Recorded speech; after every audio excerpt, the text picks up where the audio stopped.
દરમિયાન જયપુરની હવામહલ વિધાનસભા બેઠકના ભાજપના ધારાસભ્ય બાલ મુકુંદ આચાર્યનું વધુ એક વિવાદાસ્પદ નિવેદન સામે આવ્યું છે। ભાજપ લીગલ સેલના હોળી મિલન કાર્યક્રમમાં તેમણે કહ્યું હતું કે દિવસમાં 5 વખત લાઉડ સ્પીકર ખૂબ જ જોરથી વાગે છે, જેના કારણે ઘણા લોકોને માઇગ્રેન અને માથાના દુખાવાની સમસ્યા રહે છે।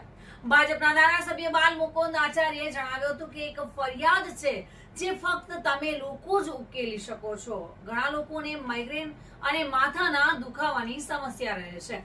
દિવસમાં 5 વખત લાઉડ સ્પીકર ખૂબ જ જોરથી વાગે છે। હું તમને મારા વકીલ તરીકે નિયુક્ત કરું છું અને તમે મને આ સમસ્યામાંથી મુક્તિ અપાવવા માટે મારા વકીલ તરીકે કામ કરો। કૃપા કરીને લોકોને આ સમસ્યામાંથી મુક્તિ અપાવવામાં મને મદદ કરો, જેથી આપણે આ 5 વખત ચાલતા લાઉડ સ્પીકરને ઠીક કરી શકીએ, જે માથાનો દુખાવો બની રહ્યો છે।